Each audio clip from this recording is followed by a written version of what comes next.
this is the Green Lantern that the fans have been waiting on. If it was on TV. Yeah, I was going to say, I don't think this is the Green Lantern the fans have been waiting on. It's a Green Lantern, which is more than the fans have gotten so far. Yeah, as a Green Lantern fan, one of the before-mentioned fans. I thought you were going to say as a Green Lantern. No. No, it is not the Green Lantern we've been waiting for. In brightest day and blackest night, I prayed to God they wouldn't fuck up the Green Lantern tonight. Jesus Christ. Because I don't know what that was in my sight. I was about to say, yeah, this is about as black as a night gets for you, isn't it? Yeah, I think you didn't charge your ring up all the way. Dude, yeah, that's how I feel right now. I feel like my ring just fucking my ring just fell in the goddamn toilet. I know. You got a little Green Lantern stand over there. It's gone dim. I know. I'm kind of like bummed out, even though I didn't see a horrible movie tonight. Yeah. It's one of those where, like, man, I wish I could hate it or love it. And it's just, it refuses to go one way or the other. The worst part about it is that in and of itself, because there is stuff about it that's really genuinely cool. And the stuff that so isn't cool, just you're doubly mad at it because you're like, you know what? There's enough here to make me mad that you didn't figure out a way to make it work. Because if there had been nothing, if it was just like shit, we'd be like, whatever. Who cares? It was trash. Yeah, well, you know this what? just felt like wasted potential. If they had made the movie with Jack Black like they started, then we would know how we felt about it. Yeah, or maybe it would have been cool. I don't know. Who knows? Because I don't think so. Because I'm looking at this. See, again, I'm the guy that they need to sell this movie to. I'm the guy that needs to go in and say, I don't understand Green Lantern. Green Lantern's kind of silly to me, and I need to come out like, damn, Green Lantern's dope, man. Shit, that dude's badass. I'm sorry I ever doubted you, Green Lantern. You cool with me, man. That's just the bomb. But you did not come out doing that. Is the point. Yeah, no, I would not come out doing that. Just talking to random people. Dude, Green Lantern's hype, man. Hey. Well, it is funny that me and Cyrus and co-hosts all went in our Green Lantern shirts, all pumped up. I know, that's why I sat 5 rows away from you. All I thought was nobody's going to be a dork enough to wear their fucking Green Lantern shirt tonight, so I'm going to wear mine. Oh, no. Wrong. Man, I watched that theater tonight. It looked like the Green Lantern Corps had rented out the theater because there was so many nerds in there with Green Lantern shirts. There was. I was like, damn, I could just turn right around and probably see a better movie. Yeah, you know, the crazy thing, though, is that I keep hearing, nobody knows that Green Lantern's coming out. Nobody knows who the fuck he is. But I actually had a guy today, come up to me and go, hey, man, that movie, Green Lantern, when's it opening up? And I'm like, well, shit, a couple of days, buddy. Well, that's funny because somebody came up to me and they said, man, when is The Mask 3 coming out? That movie, right? That's it, right? With Ryan Reynolds, he's the new Mask. All these people just coming up yelling at y'all, hey, boy, is that giant turkey still in the window now? You say, go fetch me the biggest turkey in that window, young lad. Hey, little robot. Is that ham still up in HEB? But you know what, man? I got one word for the people. Well, actually, it's probably 3 words. But for the people who wrote the script, produced this movie, and filmed it, space, homie, space. Because everything that was in space was cool. Or had the potential to be cool. Actually, I thought I loved all the space stuff. Yeah. It was just every time it was just Hal Jordan hanging out on the planet, you're like, this is lame. Go back to outer space. Yeah. Earth pretty much in this movie is represented by Tatooine, where you always hated in the Star Wars movies when they had to go to that fucking desert planet. And that's how I felt like every time they went back to Earth, I was like, oh, not this again. This is the same feeling I had when I watched, I'll bring it up again, Masters of the Universe. Yeah. I don't want to see He-Man hanging out on Earth. I want to see him doing his thing on Eternia or wherever the fuck he's supposed to be fighting skeletons. Can we officially call this He-Man syndrome? Yes. When you have a cool planet that you can stay on, but you decide to save money by going to Earth? Exactly. It's funny because it's exactly what I thought Thor was going to do and didn't do. But my problem with it, with what they do at the space scenes, is when they're on Oa, there's 2 sets for Oa.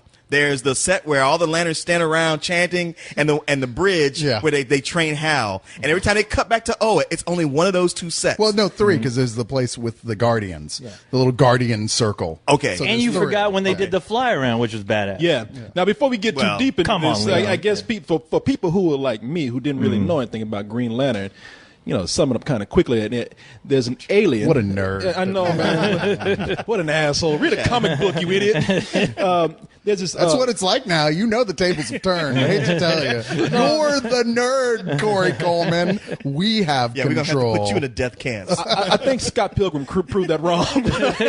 This nerd renaissance, it ain't real. I know. That's the hipster renaissance. Yeah, you keep telling yourself that while Thor and all these other. Corey, don't worry. I'm that one nerd that still kind of cringe every time I see somebody try to fight that battle. I'm I like, know. hey guys, we don't have the artartillery for that just yet. Calm, You ain't calm gotta tell down. me. I still see it. Don't worry. We don't have the artillery. What are you talking about? My power ring lights up. Yeah, no. Whatever my construct will take him out. Not worried. So there's this badass purple alien called Abin Sur. He even got a cool ass name, Abin Sur. He should open up. Abin Sur. Abin Sur. He should open up any It's like, restaurant. God damn it, it's Sir Abin. I'm a knight. It does like an African name though. It is. He should be Shaka Zulu or something. You know, the actor for that is Tamura Morrison. You've seen him. I think the guy's like. He was Jango Fett in the Star Wars That's movies. it. That was him. That's Oh, that right. guy. Okay. So now Yeah. he's a badass purple alien in this. That's right. He has defeated like the biggest, baddest villain in like I don't know 25 quadrants or something The like that. 28 known galaxies. Yeah, there you go. And he's the only one to bring him down. Parallax. And Parallax busts loose one day. I don't know how. He just gets so mad, like, I'm tired of this shit. You know? And he comes after Abin Sur. The shittiest prison ever. Yeah, but I know. You literally walk on it and it breaks apart. it's almost like leaving the gate open to a prison cell and saying, well, if you could break out these handcuffs, you're free to go. Right. And so, Parallax comes after Abin Sur and mortally wounds him. Now, Abin Sur says, I got to land at the nearest planet, which is Earth. He lands and he says, look, I'm fucked. I'm going to die. I'm out in the sticks. What the fuck? Yeah, what am I going to do? He's like, It's like if you and I were driving and our car broke down in Alabama. Yeah. It'd be time to just send our rings on to somewhere.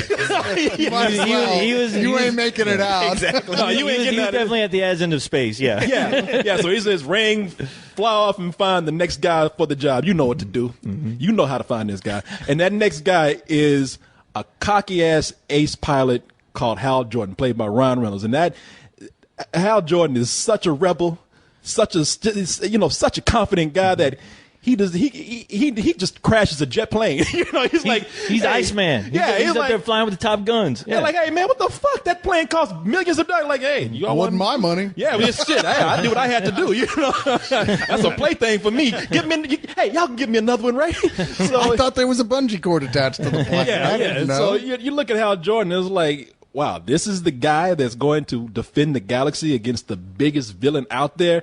And, even when he goes to train, Mark Strong plays Sinestro. Sinestro. Yes, Sinestro Sinestro. even looks at him and says, you humans, I don't get y'all, but you are shitty. You disgust me. You got my friend. You are wearing my not- friend's dead, my dear friend's ring. Yeah. I had no You confidence. are not worthy to wear that ring. I was gonna say that's his issue is because his best friend was the guy who died. Yeah. He's like he's just pissed about that more than anything. Yeah. He's like, "Fuck you, crappy little monkey! What the hell? Like taking my friend's ring. I don't care what Yeah. the ring says. You give that shit back right now." That ring hired a Jerry Springer watching motherfucker. But you know what? Hal Jordan is a sensitive type. As there are to all assholes, there is a sensitive side of that person that makes them who they are. And Hal Jordan had to see his father burn up in flames one day when he was a kid. So going up against Over Nacho Grande? No, I'll never get over Macho Grande. That was that scene from Airplane. What he's doing, he's flying and suddenly he's like remembering the horrible crash that traumatized him. I'm like, holy shit, it's Airplane, the movie. Well, it is funny that like he freaks out flying the plane because he sees a picture of his father in the cockpit. It's like, you're the one who put that picture there. Yeah, I maybe don't know why you freaking out now. yeah, maybe you want to get rid of that and get rid of those fireworks in the backseat you got there too. But yeah, he sees this in bad flashback. I might add, he sees his father burn up in a fiery crash, and so not only does he have to prove himself as being the next Green Lantern and a human one at that, but he also has to get over his fear of what he saw as a child, and which is kind of hard because he's going up against a villain that feeds on fear. And I have to say that it's funny because when they went to Oa, the planet, it's two letters, O-A, Oa. That's the planet of all the lanterns. I've been sent to welcome you here. And here is? Welcome to Oa.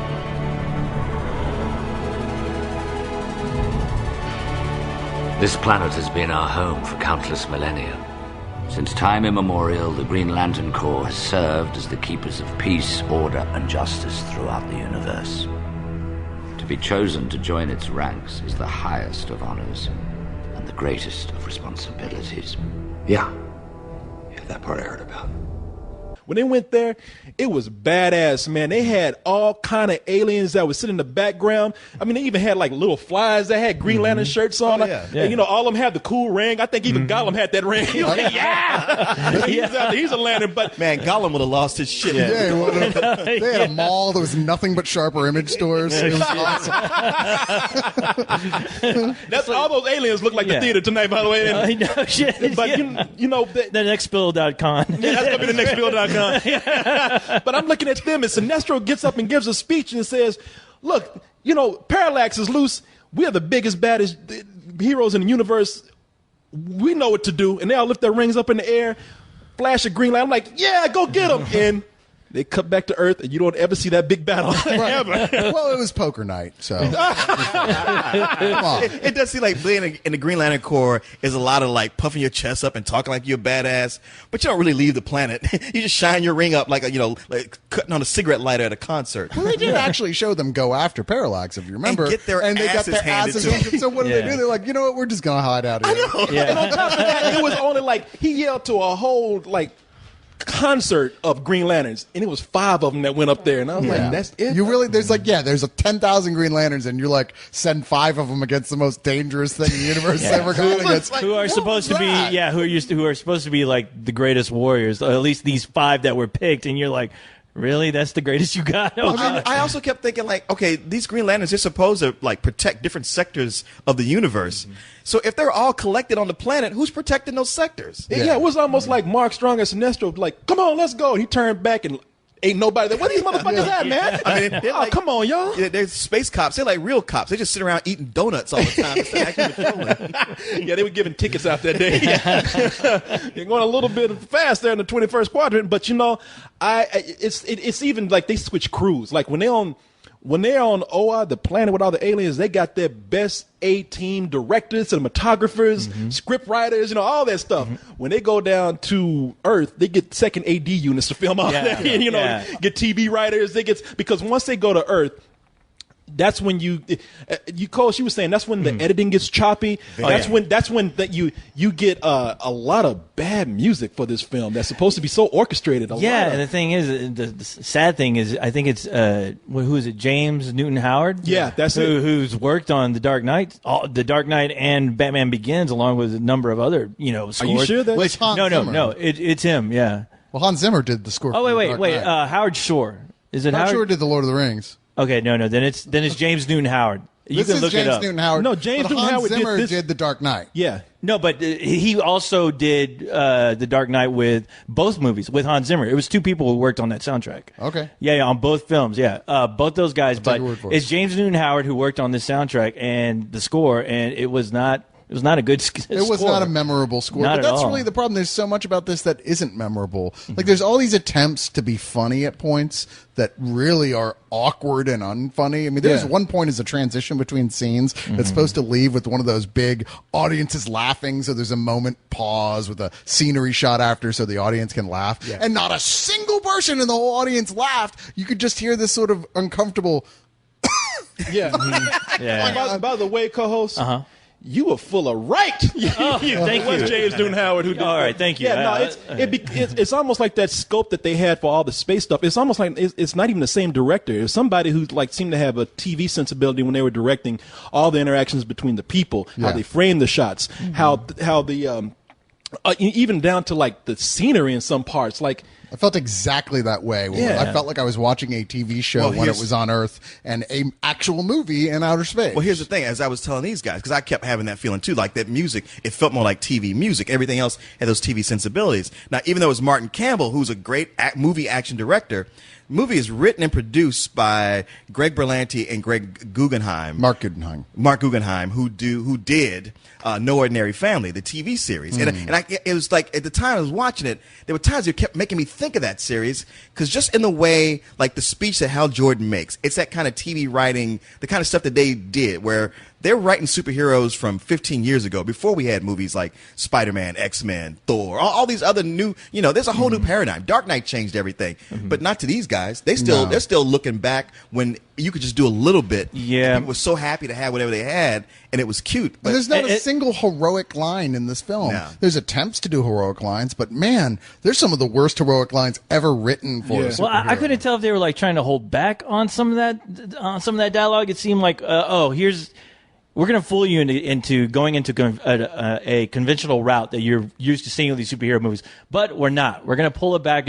We're going to try to do something different, and they don't. I mean, it's like everything seems so like shorthanded in this film, especially dealing with the characters, the plot, and the situation. It seems like they try to get you in it, and as soon as they do, the one thing they do right is they get these characters right. They get good actors to play these characters.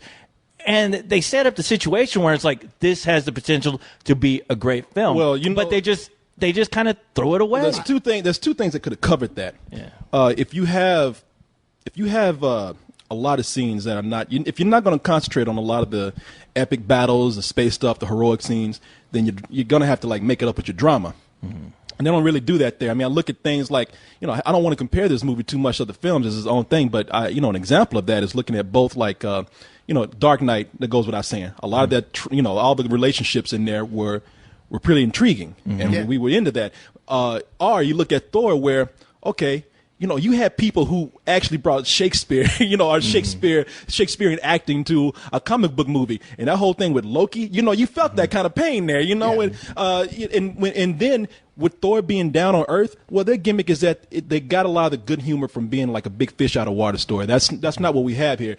But if you can't get the drama right, make it up with a cool-ass villain. Mm-hmm. And in this one, you don't really have that. You got two things in this movie that just don't seem effective at all. You got a guy with a nutsack for a head and galactic, and galactic diarrhhea. You know what I mean? And neither one of them seem that, that big of a threat. Hector Hammond is played by Peter Sarsgaard. Yeah. And Leon, you were saying this. He knows Hal Jordan from like a kid. Yeah. He knows, and Blake Lively is in here as Carol Ferris, and they all mentioned that they knew each other. They all grew up as like kids. Either they went to high school or they were kids or something. Right, and there never feels like there's something big missing there, which is that you feel that you should have Hal Jordan and Carol Ferris genuinely like who Hector Hammond was. You feel like that.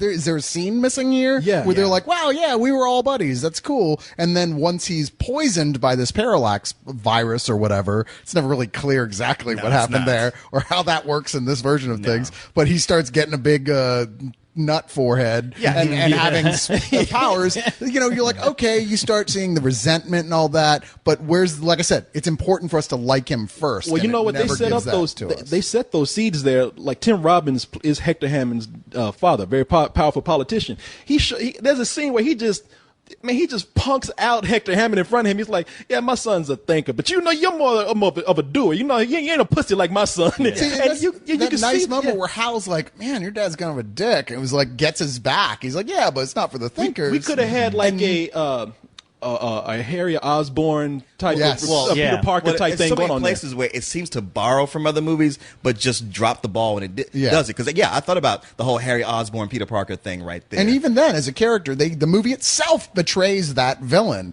because it's building him up as this big villain, but ultimately there's zero payoff for him. For what little they did with him, they should have just left him out of the movie. Yeah, they should have left him out. Yeah. Well, the thing is, the guy who's playing Hector Hammond, I thought he did a great job. Sure. I agree. It's just like like I said, with every one of these characters. I mean, they didn't give him enough to do. I mean, it's like they got the origin right, I guess. They got the idea of the character right, but they did absolutely nothing. And that's the problem with this whole movie. I mean, Mark Strong, who plays Sinestro, is fucking incredible. Yeah, every he's scene great. He's in, except he's only in 5 scenes where you're like, wow, this guy is such a powerful presence in this film. I wanted to know more about Sinestro. And that's the thing, just because for us who know who Sinestro is and know how much, his backstory is a big detriment to this whole saga of this whole Green Lantern thing, you're wishing like, wow, you got the perfect actor.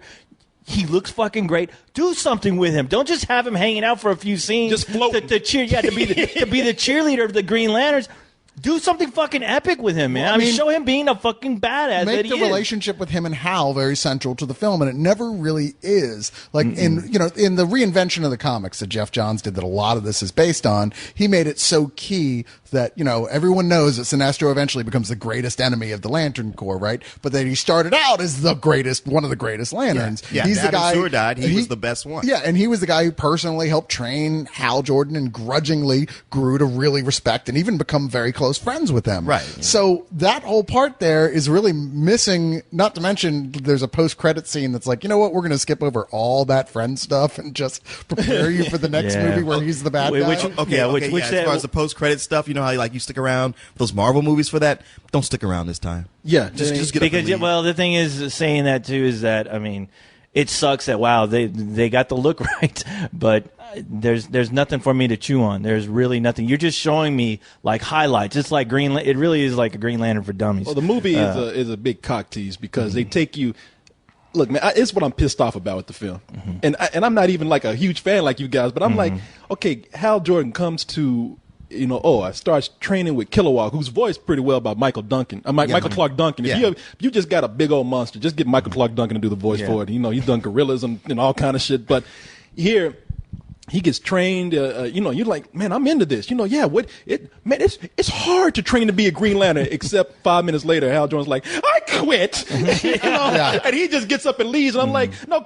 Stay here because this is cool. And they just skip through all this training. Who would leave that? Yeah, he skips through all this training. We miss all this essential storytelling of what it takes to be this legendary Green Lantern. They really compress that into like a few minutes of a scene, and then they just neglect that. And I'm like, man, that is shitty for them to do that. If I was a fan, I would be pissed. Yeah, you talk about, wow, you know what? Just go with the fucking montage route. If you really can't make this You're work, right. Go into a montage. When a montage was needed. Well, yeah, it's a training really scene. was. That's the one time montages are completely okay. Is for training scenes. But, Wait, for not for makeovers and trying on clothes? I guess if you like that sort of thing. By the way, I agree with you. Peter Sarsgaard did well. A lot of people saying that he was embarrassing himself as Hector Hammond. I was like, no, he did some good parts, except when he was screaming like a bitch. Yeah. I was saying about 5 times.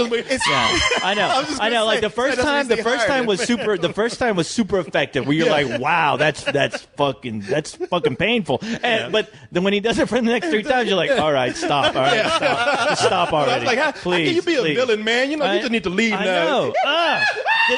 This movie makes. I mean, honestly, this movie, even though I'm pointing out, like we're obviously pointing out a lot of the bad things. I mean.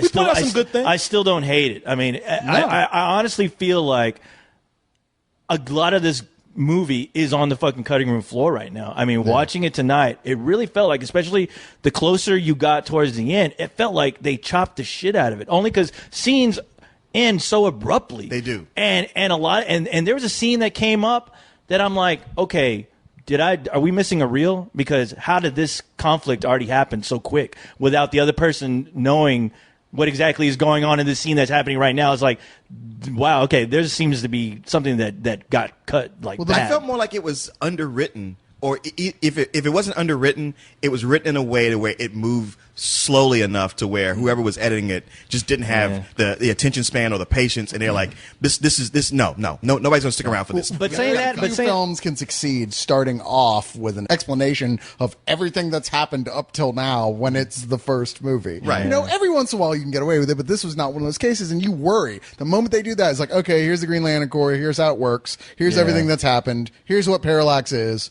It's like, wait, isn't there a way you could have shown me this instead of just telling me? And the thing is, like, this is a movie where after it ended, I was like, this movie needed to be like 2 more hours long. I would have stayed and watched it. As far as like the thing that they're setting up, it's because I hear they're wanting to make this into a trilogy, and I'm just they like, want to make everything into a trilogy. But I'm like, you know what? You can't do that with trying to cram in an epic story in an hour and 45 minutes. The modern Green Lantern is a space opera in the books, and that's where they're pulling most of their material from this. And yet, that's not the movie that they made. That's the best Green Lantern stuff for the modern definition, and in the movie, that's the best Green Lantern stuff. But even in here, where there's that point, like he's like, "Oh my God, what am I going to do? There's an implacable enemy. What should I do?" Instead of going back to Oa, he goes, "Hey, I'm going to talk to my Earth buddies and ask them their advice." I was like, "What the fuck are they going to do?" And that was so crazy because they sitting around talking like, you know, like, man, how am I going to get my car out of the tow shop or something? It's like, there's a big creature Yeah, attacking the it's planet. about I to don't know destroy what the I'm gonna planet. What do you guys think I should do?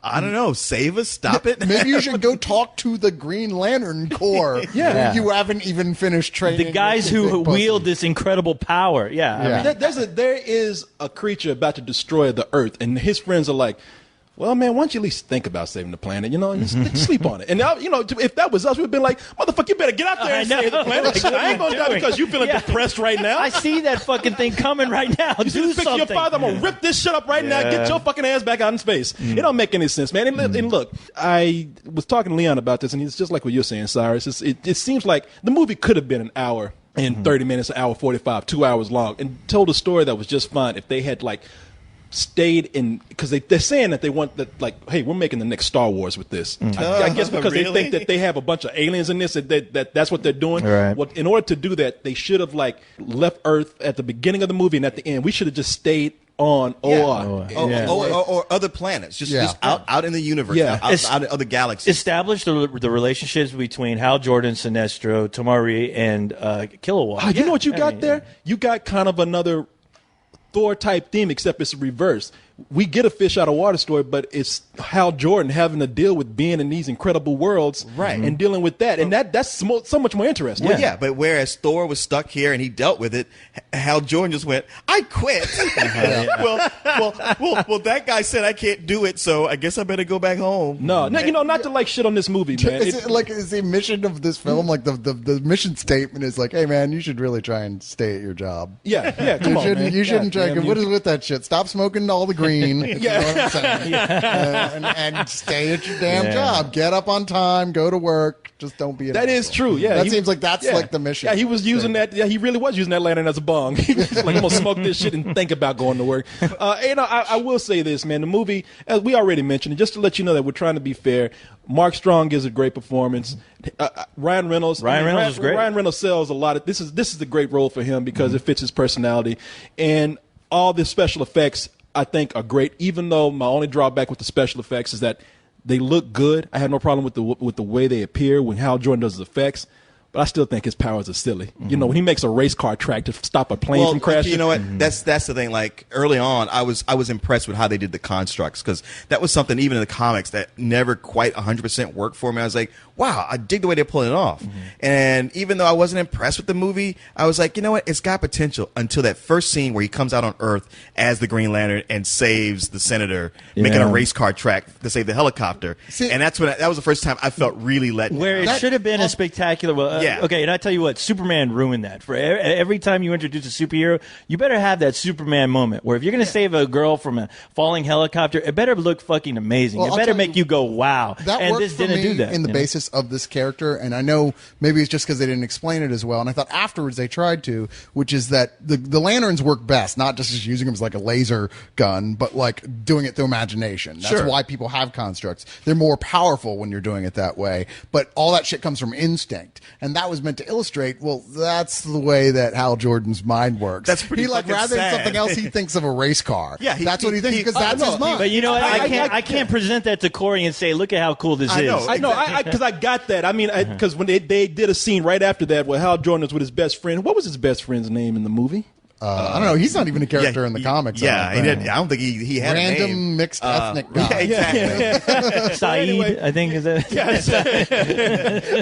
We want to be real racist. It's a film that has to let you know he's his best friend by actually writing the dialogue. Hal, I'm your best friend. Just so you know. Who says that to each other? Hey, man, you know, I'm your best friend. You owe me this answer here. Yeah. Well, it's funny because in the comics, his best friend was a little Eskimo kid he called Pie Face. Yeah, right. And then when they made the cartoon, they realized like, oh, that's kind of racist. So they made him the same character. They just colored him blue, and they made him from Venus, a Venusian. Oh, really? Yeah, called Cairo. Well, that's racist against Venusians in it. Because he looked very Asian, except with pointy ears. And he talked like this. Oh, come on, Hal Jordan. You Asians are aliens to us like this. You know, I was going to say, they had that scene right after where he did explain, like, he's like, a racetrack, Hal? That's the best you could do. You realize his mind, he's an irresponsible man-child. You're thinking, okay, that's what it is. I'm just saying, somehow in the movie, whenever he thinks up these things like, oh, I'm going to make a machine gun, a chainsaw, a racetrack, I'm like, I really want to get past this. I know it's from the imagination, but to me, it looks silly. It just this hero just doesn't like relate to me in live that's action. a central conceit of Green Lantern. If you can't get past it in this, you're not going to get past it. Well, you know what? Well, you know what? It's saying that though, the comics do a better job than the movie did as far as the constructs and things like that. Well, I don't disagree. when I read those comics, I'm scrutinizing what kind of stupid shit they want to draw to save the day. And there's never a moment where I read those Green Lantern going, okay, that's real stupid. You know, because if it was stupid, I wouldn't be into I tell you what, man, I probably could have accepted it more. This is one of the few times I would say maybe if the effects weren't so detailed. You know, they came from his imagination. Maybe it was a semblance of a machine gun or a chainsaw or a racetrack. But you know, you could see the machinery, the gears, and everything working. I'm like, I'm just not buying it right now. The thing is, if I can think of something cooler to do, if I put myself in Hal Jordan's shoes in that movie, I would have thought of 100 things way cooler than what they did in the movie. And if I'm thinking it, and they're not, they fucked it up. Well, let's all vote. Raise your hands. Who wants Ghost to be Green Lantern? Well, it does. I actually do. I think he would think of some cooler stuff. I think he'd make a better movie. Yeah, God man. damn You'd be, if I was a superhero, this is what I'd do. But I want Batman. But I want to be dead by now. But I want to be Batman. I fucked the Joker up by now. He wouldn't cause no more trouble. Make me Batman. You know what, man? I tell you what, for my rating, I don't hate it. As somebody who's not a Green Lantern fan, I was like, I really want to learn to like this character more, and this movie didn't allow me to do that, and I'm angry about that. But all that stuff I saw in space was really cool, so I will rent the DVD and watch that part over and over again. It's a high rental for me. It's you know what? It never did anything impressive. I mean, even though I liked, there's plenty of things in it I like much like you guys. Like I said, the way they did the constructs and stuff here and there, and all the actors were good. I have no problem with any one of them. It's frustrating that it would have all the pieces to make a good movie, and yet, I mean, I don't know. I think it's a perfect movie for a Green Lantern fan who's 11 years old. Yes. By all means, this is your movie. Anybody older? I put it at a high rental also. Yeah, a high rental is definitely the key of the day because it's not good enough to go see in the theater. It's not impressive enough to see in the theater. Certainly, the 3D is not really that big of a deal for it either. I mean, it's not as annoying as it was in Thor, right? But it's still like I just forgot it was in 3D most of the time. Well, that 3D was useless. Yeah, it was just oh, really? It's 3D? Okay, it's funny. And Thor used most of the 3D on the credits. Yeah, exactly. But I mean, it's funny. They've got all these little pieces that are really cool. But then the glue that should hold them together is entirely conspicuously absent. I mean, there's sequences that scenes end and you just feel like they're just kind of standing there waiting for the next scene to start. In just such a blatant and obvious way. There's lots of dialogue, just major missteps in here that you're like, wow, it's actually awkward sitting here in this audience watching them say some of these lines. But then it would win you back and lose you. But yeah, the best I can say is when it comes out on DVD, by all means, rent it. Yeah. You should be first in line to rent it, but don't bother going to see it in the theater. Well, you know what? This is tough for me. I really, honestly, I want to do a matinee only because the things that I did like in it, I really fucking liked. I mean, the cast, Mark Strong blew me away. I mean, I wish there was enough for him to do to where he could possibly become a better villain than even Darth Vader, because you understand his determination, as far as him knowing he is with the best fucking group of warriors there that has ever existed. I love that. I love Hal Jordan, how he was kind of like almost like a Neo. He didn't know what the fuck was going on. Yeah. And he sold it to me, which I didn't. I was a little worried about him, but the biggest problem is the movie doesn't have a strong central villain at all. And the one villain it does have is the guy who did the fucking editing. Like I don't know what he was thinking. I don't know how a guy who brought me the coolest James Bond movie in a long time, Casino Royale, really could have watched this film in post and go, all right, this is good enough to put it out in the theaters. And it's disappointing, but I will give it a matinee only because I thought the performances were strong. All the bits were there, but I would still like to see it on the big screen. I think seeing it at home, renting it, it's still fine, but a lot of stuff I still want to see on the big screen. Well, you ain't got to take up for Green Lantern. He's gonna still be there after the movie's gone. No. You can still read your comics with pride. Yeah. You ain't got to. You know what the thing is? I hope you might want to get rid of that shirt. I'm scared. No, I can't get rid of this shirt. This. I've earned this. All right. I've read lots of fucking. I spent lots of fucking bullshit money on stupid comic books with colors on paper. I mean, I earned this shirt. But the thing is, I like he calls us the dumb funny book boys. It's like, hey, man, He's over here in tears. You're like a self-hating Jew or something. I don't know what that shit I would. Oh God, call me Woody Allen Jr. But, no, but I'm hoping that the next film, if this movie makes money, I'm hoping it'll be the great movie I'm still looking forward to. You know, you were talking about the villain problem, and this is so frustrating to me. But will you, Marvel and DC, please watch each other's movies? Because if DC had been watching Marvel's movies, they'd know that you do not turn a major villain into a cloud. You just don't do that. You don't know. That's a terrible way. It didn't work for Galactus, and it goddamn sure doesn't work for Parallax. And you did. And you know, the whole time I saw that, I was thinking of Galactus, but I was also thinking Hal Jordan he's childish, he's immature, he can pop up with anything that comes to his imagination. Why didn't he just make a big old green toilet bowl to flush that space dude down? That's what he looks like, big old space turd. I know. Man. A big floating space. Yeah, a fan. And then he could go back to O and go, and that's how you do that. Humans! Yeah.